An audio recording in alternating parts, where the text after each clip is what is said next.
if anybody on here plays fantasy football and you're in a PPR league, Aaron Jones, I think, is going to set career highs in across the board as far as receiving goes.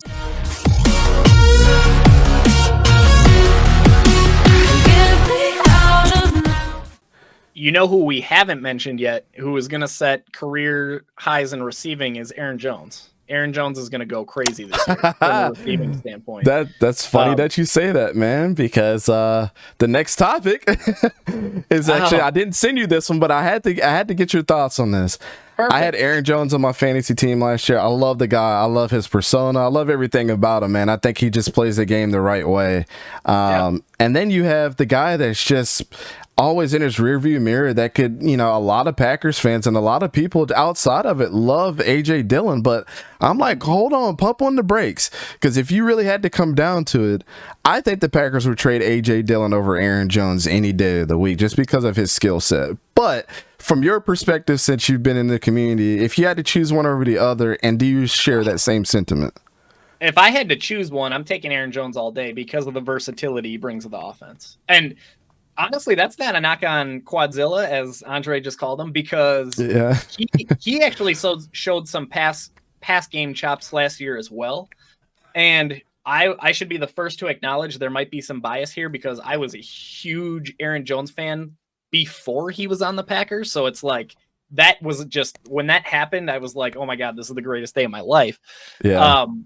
But we also have to keep in mind the aging scenario, right? Aaron Jones, I kind of lost track of where we're at with him, but he's got to be coming up on 26, maybe even 27. So by the time his contract starts to get into that wonky phase, AJ Dillon's probably going to be the next man up.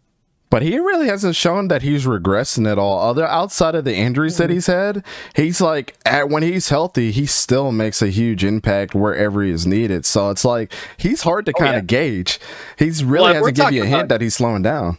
No, and I think we're still years from that. I'm just thinking, if we're thinking long term, it's probably Dillon just from age. But for the next 1-2 years, if I had to choose, and I'm glad I don't, because I'm glad we have both of these guys. But I would be picking Aaron Jones. I think week 8 of last year is a perfect synopsis of like what to expect going forward. And yes, this is just a 1-game sample size, but I actually wrote this in those. I was telling you guys about those heat maps earlier the lineup setting heat maps to help people like set their lineups.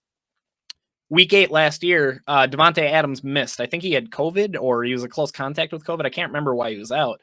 And in the heat map, I wrote, hey, I think this is a sneaky spot for Aaron Jones to rack up receiving work while AJ Dillon serves as the more traditional like bruiser back.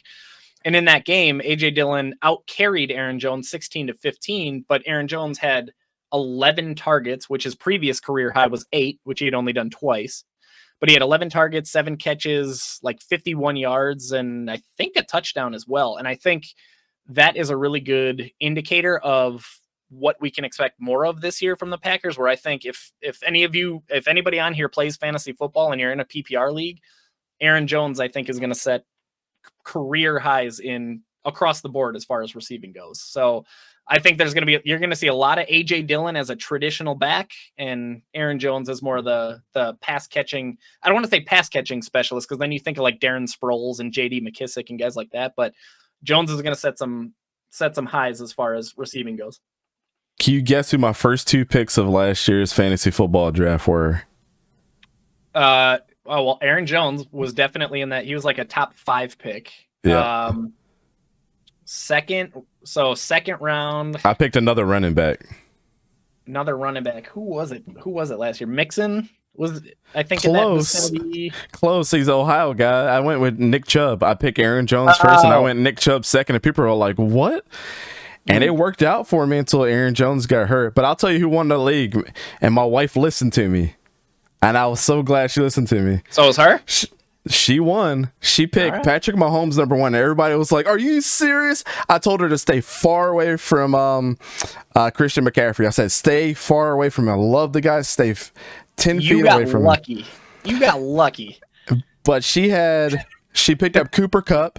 She picked up Jamar Chase. And then later on in the season, who won her league, and I dropped him because I was very high on him coming out of USC, was Amon-Ra St. Brown. And remember, he had that 4-game stretch where he was having 100 plus yards a game. She won the league because of that. So there's collusion there. You dropped him. He picked that. and I was the one that said last year too, man. I was like, Cooper Kupp's gonna be top 5. I don't care what anybody says. And so he was amazing. I got it wrong. Yeah, I was hammering Robert Woods. A lot of other guys were too, man. And Cooper Kupp was going like 2 picks after that, and I thought it was going to be Robert Woods. It made so much more sense with Stafford, but if there's anything I've learned about football in the last 3 decades, it's that nothing makes sense in football. Like, we're taking guesses no matter what we do. So I don't know who her running backs were, Joe, but I would have to figure out. I can't remember who they were. I just remember those are the players that were going off, because you remember Jamar Chase's year last year, and Cooper Kupp was going off every week.